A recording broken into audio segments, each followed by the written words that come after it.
Real Rhinelander podcast is sponsored by AirPro Fan and Blower Company. For more information, visit airprofan.com. Welcome, everyone, to the Real Rhinelander podcast. This month's guest is Cecily Dawson, local realtor with Lakeland Realty, and we are here to talk about Cess, but also to learn a little bit more about housing in the Northwoods, Rhinelander-area. So thank you so much for joining us today.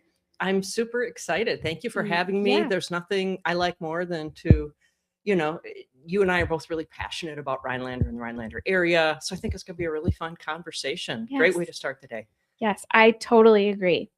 So if someone doesn't know you, can you give us a little bit about who you are, your background, how long you've been in the area, those kinds of details? Of course. Yeah. Well, I actually grew up in Rhinelander. So I graduated from Rhinelander High School, class of 82, went on to college, and it was never a goal of mine or an intention to come back here.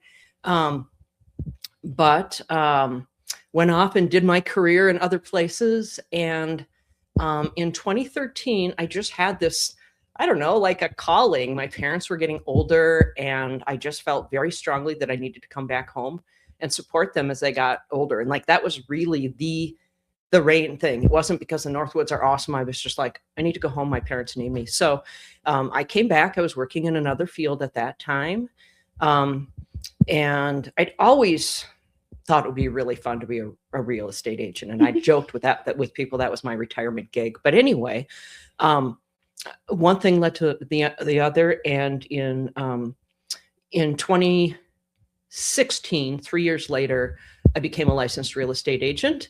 And my career in that area kind of took off from there, but it's been an absolutely great journey. And while my market is kind of all of the Northwoods, Minocqua, Eagle River, Three Lakes, Tomahawk, the whole thing, Rhinelander is my home. And, I've just fallen in love with it all over again and really have found it to be an exciting place to live and work and contribute. Yeah. And so forth. I really like hearing the stories. Like, I also grew up here, moved away, came back. I like hearing how people really landed back. And it is true. You kind of rediscover the place. Like, it's not necessarily the same place you might have grown up with. And it's been quite a transformation over the few years, for sure. Oh, definitely. And, as a real estate agent, the things that people who are coming here look for might not have been the things that I grew up knowing much about. When I was growing up, I knew a lot about, Nicolay College or church or Crescent Lake, where I grew up, but in high school, but that was kind of my world. And so discovering it with clients who are coming here to buy homes has just been fantastic. And I'm just like, holy cow, this is amazing. It's an amazing place to live. And I've gotten a chance to rediscover that. And the people too. I kind of thought, when I realized I was going to come back, I thought, I guess I'll just hang out with my old high school friends who might still be here. But it turned out to be so many fabulous people, some that have been here all along, some here that have come here from other places. The people that make up our community have been just a really great surprise in my transformation to be here. Now it doesn't feel like now it feels like this is where I've always been. It's been, a good, 10, 15 years since I came back. Yeah. Very cool. So you said you kind of always said realtor or real estate would be a retirement gig. Like, what made you really want to dive in and become a realtor?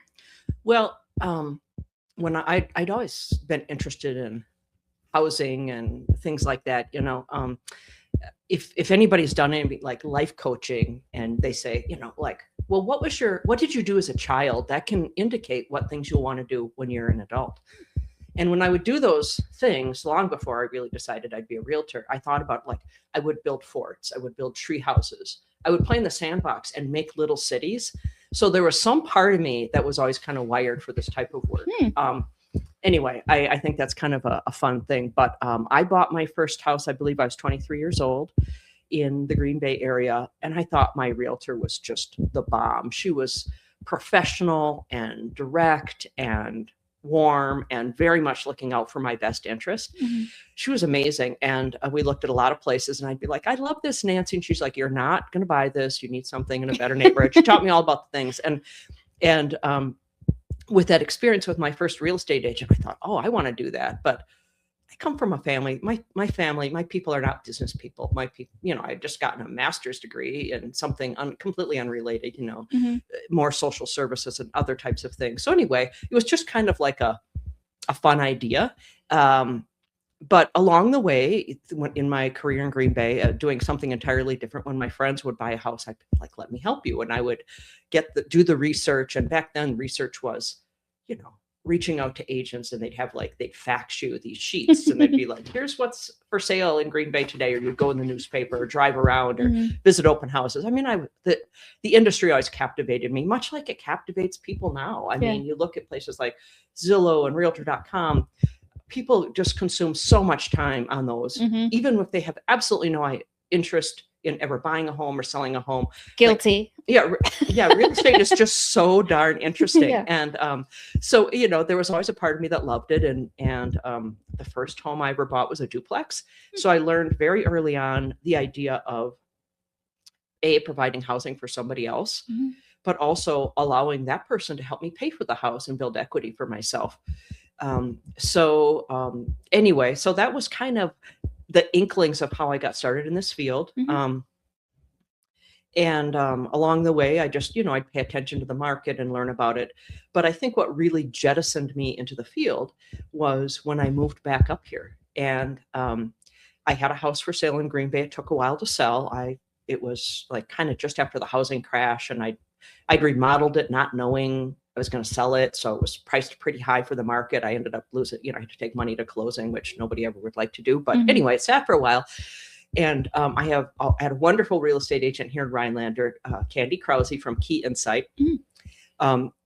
She was so great. And this was just at the time frame where the internet really started to help consumers, buyers, learn about what was on the market and compare things. And I realized that because I'm pretty tech savvy, I had access to so much knowledge. And anyway, she and I had a great time. She showed me 30 houses. I wrote offers on so many. Finally, I bought something, sold my other one. But that experience working with her and recognizing where the industry was going to be going with a more high-tech type of agent, that the Northwoods was going to benefit from. I thought, I think there's a door opening for me here that might capture my skill set. And my previous professional backgrounds allowed me to work with a very broad type of folk. So I worked with special needs students. I worked with physicians when I worked in the sports medicine field. I worked with just everybody in between. So I felt like I had a pretty strong ability to connect with lots of different types of people. Yeah. And you need that in real estate. And I also like research. So I like to research about whatever zoning rules or, maps. I love maps. Anyway, so all those kinds of things, it just got me really excited. And, sometimes you just have to listen to, what's my heart and gut telling me here. So anyway, that's kind of how I got into it. And after I'd been up here 3 years, I took the leap and jumped in. And you need to have a broker before you get before you can get a job. And I'd met Ryan Hansen. We played on a softball team together. His wife was in plays with me. So I got to know their family and decided to work for Lakeland Realty under Ryan's direction. And that was kind of the start. Cool. I love that.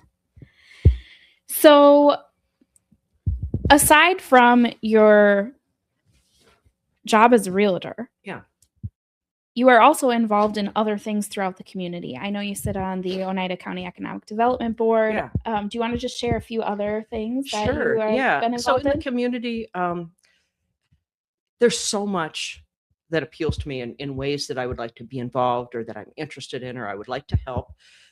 Some things I feel like I don't know what I'm doing, but I want to learn more and be involved. So I do sit on the board with the Oneida County Economic Development Committee. I still feel like there's so much to learn there because I came from a different field, and so being involved with that helps me understand better, like what are the community needs and who are the people that what all goes on.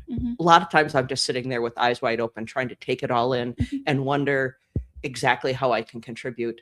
But so I sit on that board and work with some wonderful people who are doing amazing things in our community. And it's so inspiring. Mhm. So while I'm learning, I'm also feeling really inspired about this is what our community needs. And these are the people doing good things. Next, I've been involved a little bit with Art Start and some of their, their various initiatives and programming. Let's see, definitely really got a shot in the arm when I joined Leadership Oneida County. Mhm.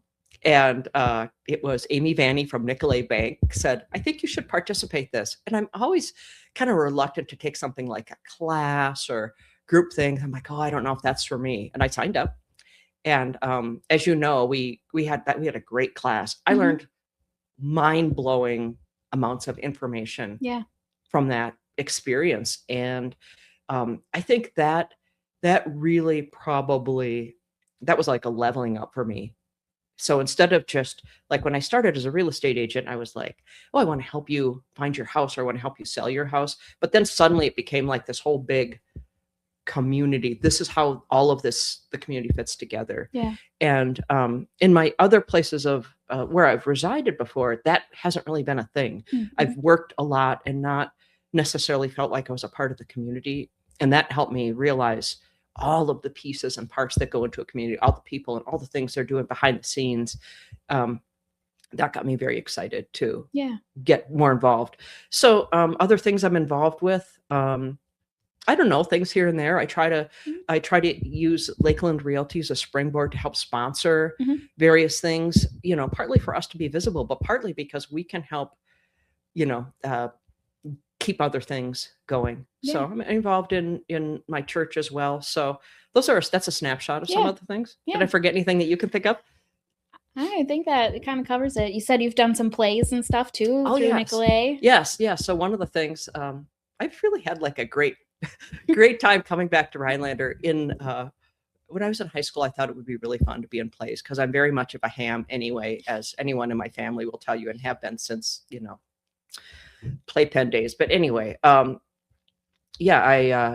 took the leap to take part in a play at Nicolay College and then went on to do a couple more. And so I love community theater. Yeah. It's a big commitment and but it's always so fun.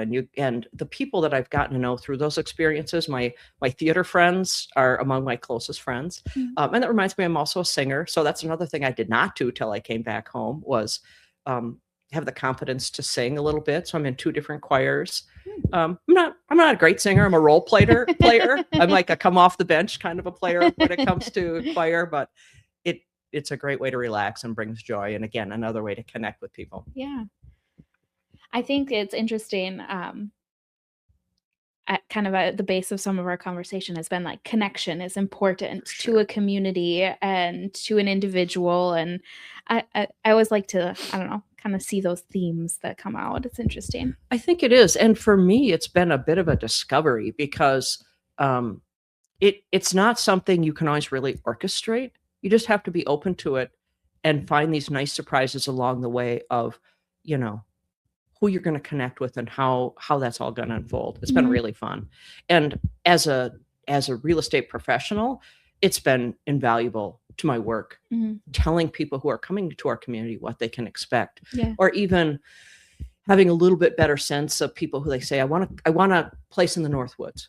And then having the understanding that they're going to want to know what their communities are like. Do you think you want to land in Three Lakes or wherever they might want to go? Might be Rhinelander, might be somewhere else. Maybe they really want to be out in the sticks, but community and what our local communities bring to a person that's just moving to town. I think that my eyes have been open to that, and I help try to convey that to buyers. Yeah, I mean, we're the Northwoods, but when you think about it, like our communities do have quite a bit of differences, and understanding that is important, I would think, for sure.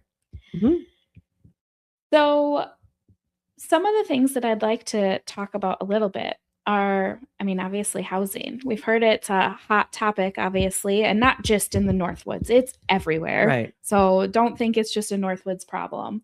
But I was just wondering if you could share, like from your vantage point, what the current housing landscape is in the immediate area. Sure. Certainly can go outside of Rhinelander. Yeah, sure. I'll do what I can. And one of the things I would say that has been a challenge as a real estate agent is we're working very hard to consuming a lot of time and energy on helping sellers sell their homes and helping buyers buy homes. But there's so much more to housing than that.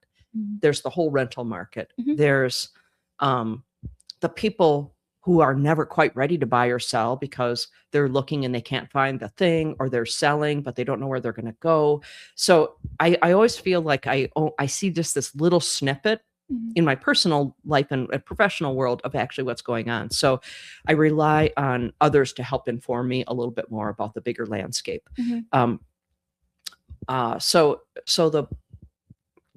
Here's what you need to know. Like when it comes to like the current market for sales, and I did some research just on 54501, the Rhinelander zip code, for the preparation for our talk today. And we are still outpacing both state and national sales. So sales still continue to be relatively brisk. It's still a seller's market, but it is continuing to go a little bit more towards a buyer's market. And what that means is little by little, there's a little more inventory available. Little by little, there is more opportunity for price negotiation for buyers. When it comes to, one of the measures we use is days on market. How long are days on market, or how much inventory is there? So in the Rhinelander area in January right now, we still have less than 3 months inventory. So if I remember correctly, there's maybe 74 residences for sale in this zip code right now. And that's about 2.7 months. In other areas of the state or nationwide, though most communities have at least 3 months inventory. So we're still tight on the inventory. We saw in last year, 2025, prices were still increasing at a pretty high rate. We're finding that they're going to start to level off a little bit, is the expectation for this year. Affordability is still a challenge. And, so that's part of one of the things that we deal with, and we were trying to solve, community-wide, whatever. A little bit about the rental market. And again, what I know about the rental market, Lauren, is a little bit limited. I own some investment properties, and all of them are small city homes in Rhinelander. And the way that I rent them out, most of them, there's a couple that are outliers, but most of them are furnished rentals that I rent to traveling professionals. A lot of them are nurses, but a lot of them are not nurses. I mean, that's kind of, the traveling nurses is kind of the catchphrase, but many of them are other medical professionals, and in some cases, other types of contractors. Those, it's kind of like a hotel. They don't pay for utilities or whatever. They book 6 weeks, usually not more than 3 months. And I handle everything. And then we rotate people through pretty frequently. That, for a while, though, the demand for those was so high, it was like every day I had to tell people I didn't have anything coming up. So I can sense from that traffic of interest that the demand there's a demand, but it's not like hair pulling demand. It's a little bit better. For a while also, I would get probably 3 to 4 calls a day for people saying, I need a place to live. I'm a renter. Do you know of anything? And now those calls have slowed to maybe 1 or 2 a week. So I can sense that either people are finding stuff or they're looking other places. I've known of people who have reached out to say, I don't know where to go. And when I follow up with them, they say, yeah, I happen to find a place. So I think it's getting a little easier. That's not to say we've solved the problem. We have not at all. I think we maybe have found better strategies to help renters find where they're going to be. But that we need, as you know, housing in all kinds. All levels. I think that's something that's interesting is, we've had a couple of potential developments be announced recently, and you see sometimes in the comments that they're like, oh, this isn't going to be affordable or whatever. We need this type of housing. I think it's important to note that we need housing on all levels. We do need housing on all levels. And the people that are, if it was an easy problem to fix, it would be fixed. Yes. It isn't. It's taking every one of us involved in the community in all industries to try to solve this problem. It is not easy. Everybody wants for the people in our community to have their basic needs met, which involves housing. What the people who haven't explored the topic very well seem to not understand is that the easiest way, most affordable way to build any kind of new housing is to have it be a little bit higher end, the multifamily types of things, developments. But every time those get opened up, other things then it trickles down. Yeah. And we all know that, but the average consumer doesn't. I try not to read the comments on such things because all I can hear is the frustration from the people in the community. Yeah. And that's hard because we're all working really hard to try to find solutions. The cost of living has gone up. Yeah. And and it's tricky with many people. We'd hear these stories, especially like in 22 and 23, where the landlord hadn't raised the rent in 15 years. It had been at 300 and now the market rent for that home is like 900. Right. That's not good for anybody. Right. So that's tricky. Looks like you've got a stat you wanted to share. No, I just wanted to share. Obviously, last year, the Oneida County Economic Development Corporation did partner with the North Central Regional Planning Commission to do a housing study. Put that in the screen there. And if you go to ocedc.org, you can find this on their website. And I mean, talking about the types of it breaks it down really great, talking about the different income levels and what rent should be at. And like we need housing on every single level, talking about rentals and homes that people buy. So it's just a really interesting report. They did a great job of summarizing it's a great report, right? So it's certainly something that you can go check out online to kind of start to get a little bit of an understanding that we need housing on all levels. We absolutely do. One of the things that's been kind of fascinating was when I was reviewing stats, both from last year and then in preparation for our podcast, is the greatest number of homes that have sold in our area are between $150,000 and $250,000. That's like the most desirable price point. They sell the fastest, and most of them are sold. But what sits the longest, interestingly, is homes priced under $150,000, which seems like a mystery. You'd think that those would sell the fastest. But what has happened a lot is those are the homes that need the most work. Yeah, they need maintenance. And so a lot of buyers don't qualify for them, or they have some really big outstanding problem, like a foundational issue that no lender wants to touch, things like that. But one of the trends I've noticed, and I don't know if there's really data for this, but it's something that I hear when people talk to me, is for a long time, I would have clients who would see a low-priced home come up on the market, and they would buy it, and then they'd go in there and fix it up. Well, our city has pushed forward in the county in having a stronger permitting system for renovating homes. Okay. And because of that, which is a good thing, because we want any home repairs and stuff to be done in a professional manner. Yeah. So the days of me just buying a fixer-upper and working on it part-time on the side, I can't do that unless I'm a licensed contractor now, because it needs to be permitted. And I think that has shifted some things. In my mind, I'm wanting homes to be done in a quality manner. I think, we should be permitting and having licensed professionals complete things that require a licensed professional. Yeah. But I do think that has shifted some of the things in our market with the flippers. Sure. The people that are buying something cheap and fixing it up and putting it back on the market. So it's kind of like that was a solution, but it's now, it can be kind of an issue as well. Just something I thought I'd mention that's interesting. Come up that was I wouldn't have thought about that, but that is important to note, I think. Interesting. So we've talked a little bit about, we need housing at all levels. I think it's also important to note that the diversity of unit types, I think, is important. You know, those standalone homes, great, townhomes, duplexes, rental units.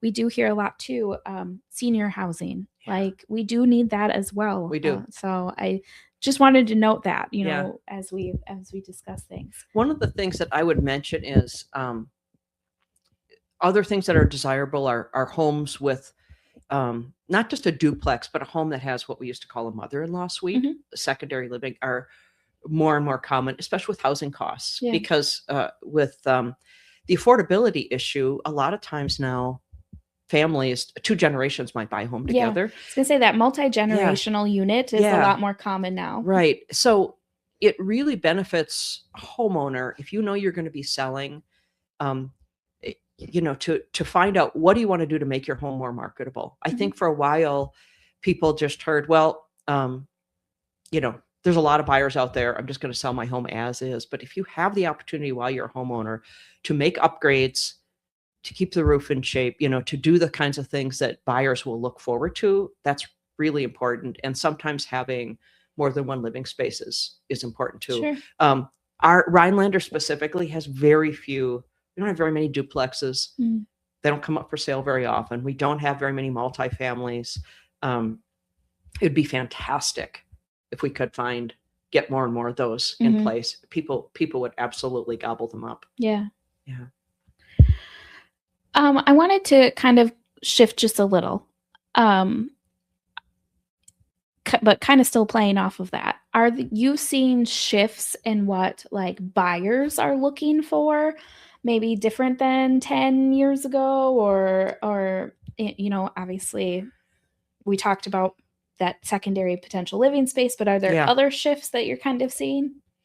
Yeah, for sure. Buyers don't want to do the work themselves. When I say that, that's a very global statement. I do have people who are willing to make repairs, and I feel like there used to be a time, I used to be a buyer like this. I wanted something that was not that I could rehabilitate myself. I wanted to save money by ripping out the carpeting or putting in the windows or whatever the thing was. That's less of a thing now. Current buyers really do are very much more drawn to homes that are ready to go. And I think part of that is simply because the way real estate marketing has changed in the last, 10, 15 years. You know, when you're looking on Zillow, a lot of the pictures of these homes are just gorgeous.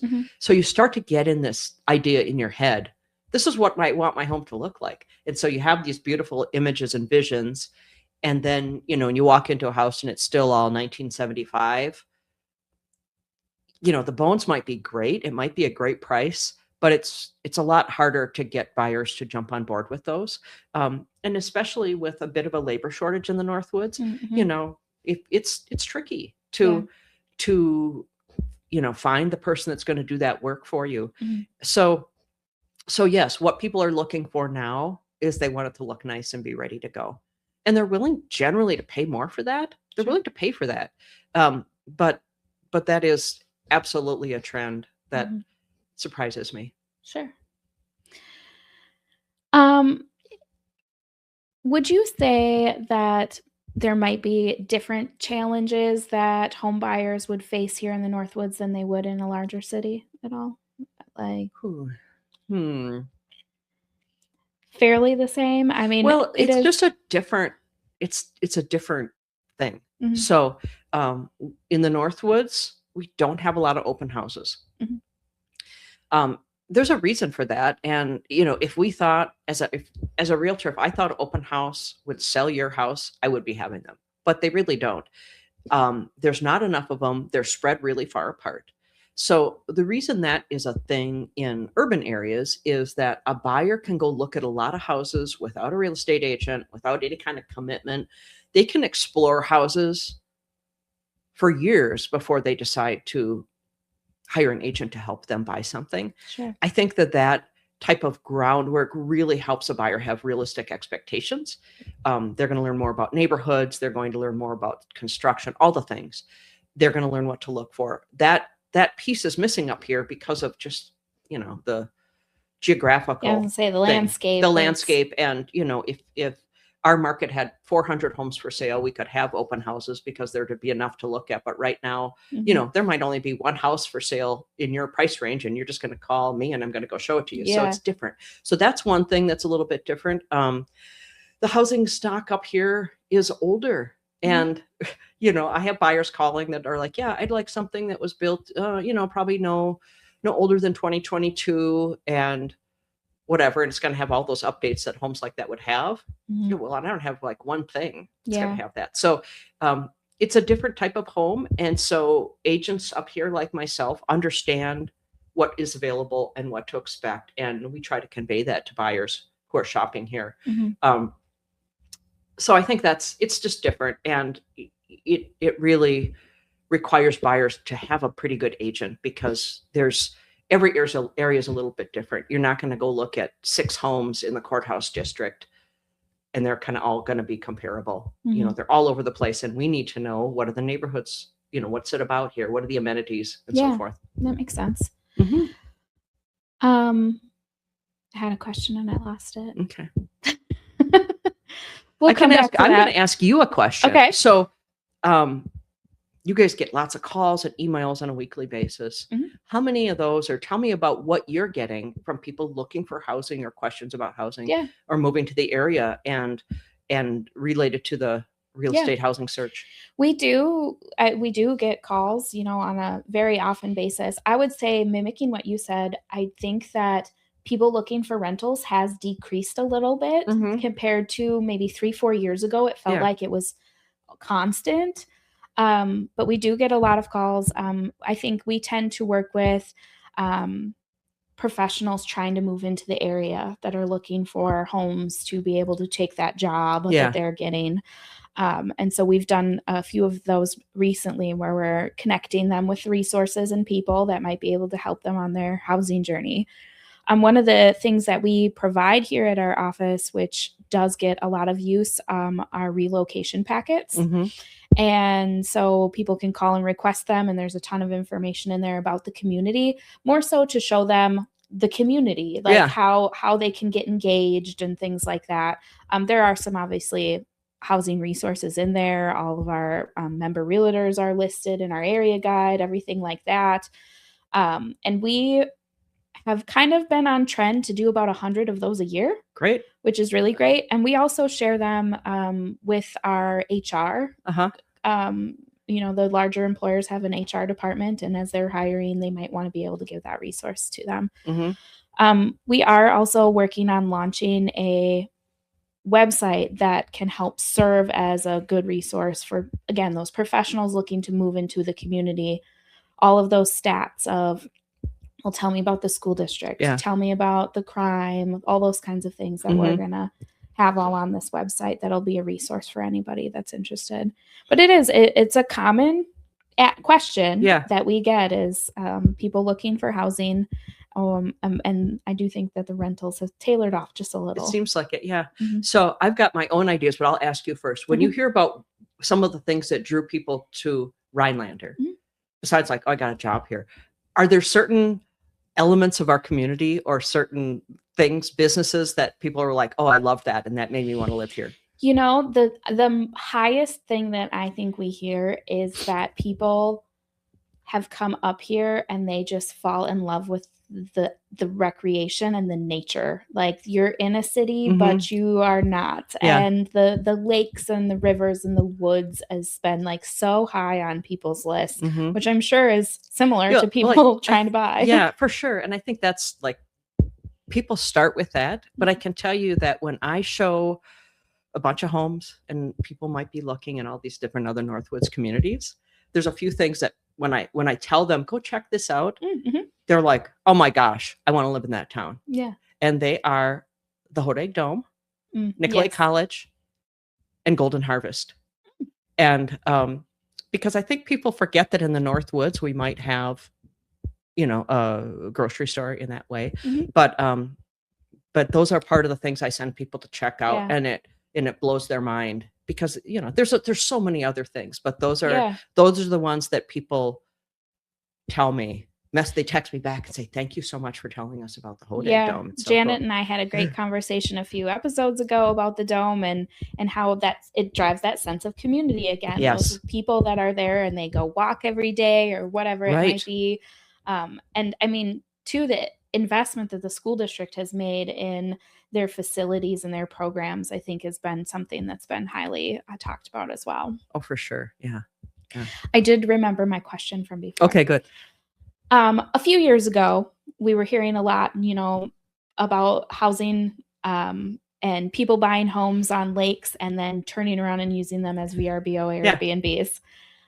Are you still seeing that a lot? I feel again that's maybe tapered off a little bit post-COVID, but I'm just curious. I knew you were going to ask me about this. And I don't know what the stats are, but what I can tell you is this. When most buyers that contact me, they want to use the home, but they also want to know if they might be able to rent it out as well. Mm-hmm. So I have a handful of investors who want to use it specifically for that, but not the majority.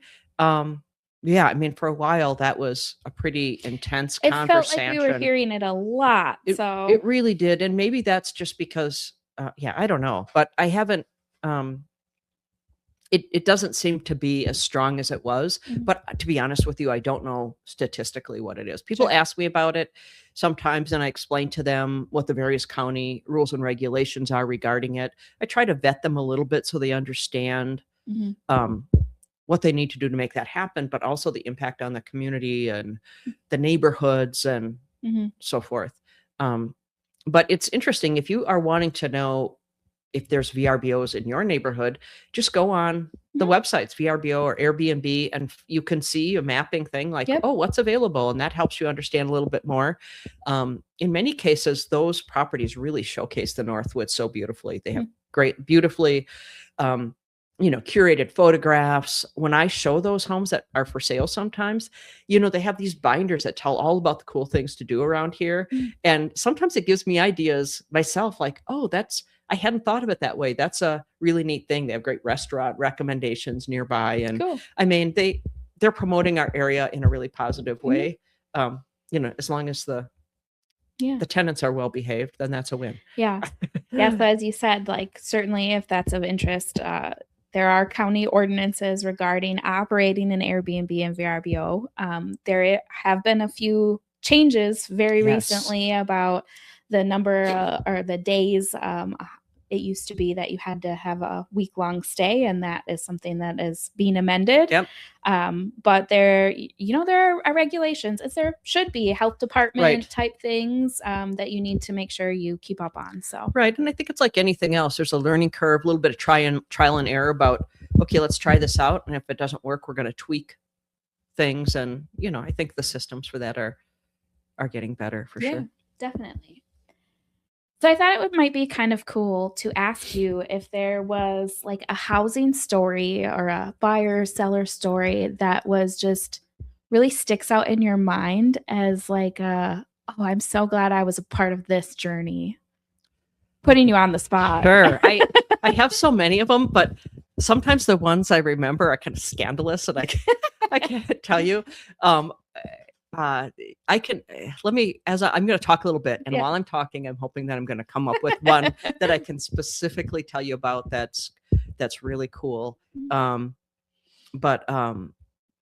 is there maybe a favorite house that you've walked through that you just thought was so amazing? Yes, there is. And I have like favorites, and I'm trying to remember what my favorite house was from 2025. And it wouldn't be what you think. It's not just always like the luxury house. It might just be something that really appealed to me. I'm kind of quirky, and I like quirky houses. I can tell you that it's, as a real estate agent, it's an incredibly satisfying, heartwarming job to help someone reach their dream. And sometimes that dream is first-time home buyers. I helped someone last week who were first-time home buyers. They'd been wanting to buy a home for a long time, but they'd had a series of hardships, such as a car accident that drained all their funds,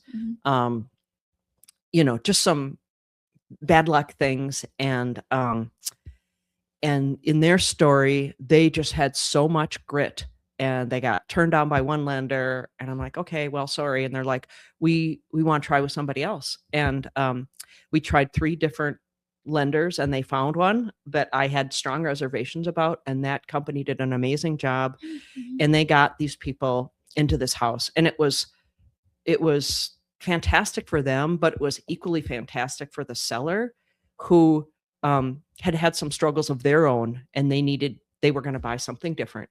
And it was just such a relief to get to closing day and see buyers and sellers who were weeping with joy over this. It's a big moment in people's lives. It was a big moment, but it was also like climbing up a mountain, man. It was hard. And the other agent and I were like, we weren't sure if it was ever going to happen. And to be able to advocate for someone like that was really powerful. So that was pretty recent. I'm trying to think of some other fun ones. I can't on the spot. Of course, when I'm driving away from here, I'm going to think of like 10 stories I wish I would have loved to have told you. And some of them I wish my assistant, my transaction manager, rather, Kira Nebraska, says I need to make a coffee table book of all of the outrageous and funny stories we get as real estate agents. And I know some agents like put those on social media. I'm not going to do that. I don't want anybody to recognize themselves as a joke in one of my stories, you know? But yeah, it's some crazy stuff. And, you know, it's a privilege. Like what we do, we go through people's homes, and that's their space. And I'm always would want to protect their dignity and their privacy. But, you know, sometimes you see funny things you don't expect. And, you know, humans we're funny people. And anyway, but, anyway, so that's kind of I'm rambling. I don't have the story. Sorry, Lauren. No, I think that you sharing, like, sometimes these are, you know, a very, very big moment for people, and to be involved in something like that, I think it's great. The impact that you have on somebody's life. Right. And just being a witness to somebody's success that has gone through something difficult. I mean, they got the job done, and I was there to kind of watch and cheer them on. Yeah. Pretty cool. Pretty beautiful stuff. It is. Another question I have is, if somebody were listening today and they're feeling maybe discouraged about their housing journey, is there a piece of advice or something that you'd want to share with them to, you know, really address those concerns? Do you know? Yeah, I'm a very action-oriented person. And so I wish I could give you some simple answer, because for some people, really depends maybe on their situation. It depends on their situation. I think, forgive me, I'm going to sound like our moms and dads right here, but I think getting a system to save more money would help a lot of people. We live in and I know this because I go in people's homes all the time, and we buy a lot of stuff that we really don't need, because it just seems like that's what everybody's doing. And I've seen people that really advance their situation by just buckling down on their finances to give themselves the best possible opportunity. You know, there's some for folks, there's some people that like that might never be enough to buy the dream house that they want. But I really think looking forward and setting a goal and how you're going to get there to a certain down payment, whatever, I think that's one thing. I'm very much an optimist. I think that good things will come, and you got to stay open and flexible. When someone buys a home, as an example, you don't get everything on the list. You have to figure out, like, what can I be flexible with? It might not be the number of bathrooms, but it might be the location, or it might be the size of the lot. So learning to be a little bit flexible, I think, and again, I get what it's like to be discouraged, but you know, the homes are like the biggest purchase someone's ever going to make, most likely. And it requires planning and discipline for the most part. And again, I don't know if that's the answer you want to hear, but that's the answer that came to mind. Yeah. Like, kind of building off of that a little bit, if someone is like a first-time home buyer, what would you maybe recommend as like the steps that they should take? Like, I mean, when we were buying our house, I made sure I went and got pre-approved. Right. So I kind of knew what was going to work well for our finances. Definitely. That's a really great thing that I'd like to mention is, you know, consumers of everything right now, we get our information online. And if we start looking for homes, then we start getting advertisements, use this loan for no money down. I think a lot of first-time buyers think that they're going to be able to buy a house with no money down or 3% down. So they're like, well, why should I save 20%? Like in my generation, that was like the only thing. You weren't going to buy a house until you had 20%. So we all just kind of saved. It's different now. And so I think absolutely a first step is go to a lender, a local lender ideally, and really find out what's my financial position. What do I need to do? While there are some very low interest loans available, don't assume don't sit there waiting on that for the next 10 years because that might not work out. So getting pre-approved and finding out what do I qualify for now. Most of the low down payment loans that are available are for houses that are kind of in good shape. So, if you're looking at a house down the street that's listed for $105,000, there's a high likelihood that is not going to work for the loan program that's 0% down because it's probably priced like that because it needs some stuff. Sure. So, understanding what the loans are and not just seeing this clickbait of these lending programs, which aren't necessarily faulty, but they don't really paint the whole picture and they don't always prepare buyers in the best way possible to set themselves on track to be a homeowner. Sure. And I think homeownership is amazing. I mean, I've also been a renter. I have renters, and for them, I think maybe home purchase isn't great always, so it's not for everybody. Right. But I know for myself, nothing helped me build equity in my life and help me financially more than being a homeowner. So I'm a huge advocate of it. I think it makes you take pride in yourself and be responsible. And, it's just an amazing experience to be a homeowner. Yeah, I would agree with that. Yeah. Yeah. Okay. Looking ahead, 5 years, 10 years, thinking to the future. Yeah. Is there anything that maybe comes to mind as like how maybe real estate might evolve? Or I'm so glad you asked. Yeah, real estate is like on the brink of a ton of change, which is very exciting to be a part of. So we've got, this is little by little, technology has been helping consumers more and more, and agents as well. Our industry is going to be completely transformed with the use of AI to help us just have more information at our fingertips, saving time and doing research. So the industry will change in ways. It's hard to know exactly what that will be, but for me and my company, what I'm hoping to guide us to is to really excel in the things that AI can't do for us. Being trustworthy, being empathetic, being in person to help you, to connect, to show you our community, not just have you read about it. And so as agents, I will have to know less facts, but what I will have to get stronger at is having the human connection and recognizing the human side of real estate. So, it's going to be a fun ride. I think I'm a person that loves change. Not everybody does. I'm embracing and have imagined times when maybe I'm imagining well, home inspectors will probably have better tools at their fingertips now to assess a potential problem in a home using AI. Because again, I'm the same way, I'm going to look at something, and if I use an AI tool, suddenly it's going to pick up on things that I didn't know about to help a consumer know more about the home they're selling or the one they might buy.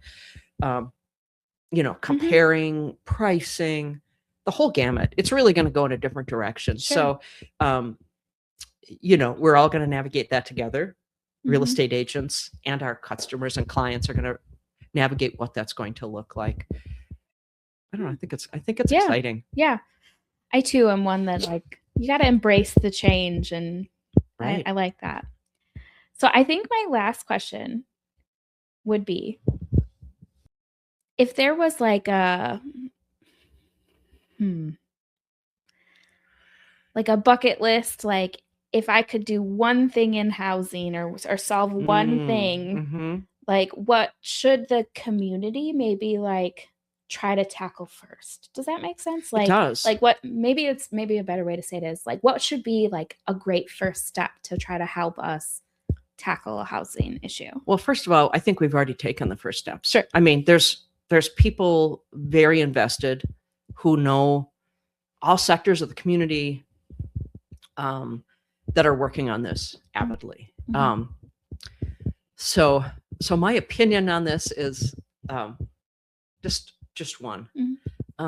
What would I love to see? I'll rephrase your question. Yeah. If I could click my heels and be 6 years from now, what would I see in Rhinelander? I would see a greater variety of housing available. I don't know how we're going to get it, but we got to start with what do we want, and housing that includes, things on all spectrums. We need retirement housing, and I don't just mean like units, but like main floor, cost-effective homes for retired older people to live in, like more of those that are new and maintenance free. I would love to see townhouses. I would love to see the housing stock that we already have.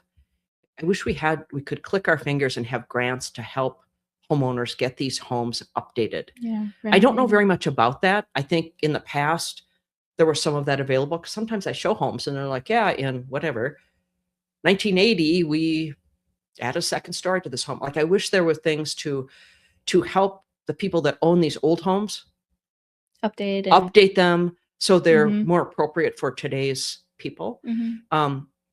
But yeah, just more housing. But at the same time, like, I don't know very much about growth. And as far as like, I like it that we're not in a metropolis, but we want to have the people here that can make things run.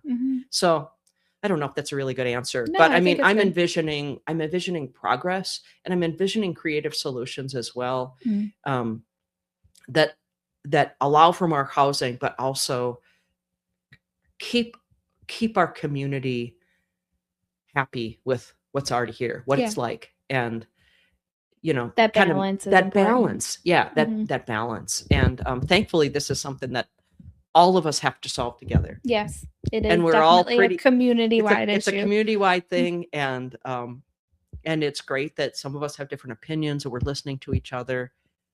Yeah, it'll be exciting to see what shakes out. Cool. Okay, this is my official last question. Would you have anything else you'd like to share? So, anything that comes to mind, or anything that we missed that we might want to touch on? Boy, no. I'm always glad to talk to you about Rhinelander, and I can say that just this is like personal, really not professional, but just having come back here, like, I'm here for good. Like, for a while when I was younger, I'm like, oh, maybe I'll retire to something. This is where I'm going to be, and I love the idea, personally, of when I transitioned from my role as a real estate agent, finding ways to be involved in our community in other ways, and wondering like what that'll look like, to be very civic minded and invested. I'm kind of excited for that time frame. Again, that's going to be a future me. Yeah. And I'm excited to see like what that's going to look like, and how I can be involved in not just being a solution finder, but like fully embracing and enjoying this community, which I love so much. I love that. Thank you so much for sitting down and talking with me today. I really enjoyed our conversation, and I hope that our listeners did too. I'm so appreciate that you're willing to do this. As always, thank you for joining us on the Real Rhinelander podcast. Tune in next month, and we'll see you then. So thanks. Thanks, Lauren. Thank you so much. Bye.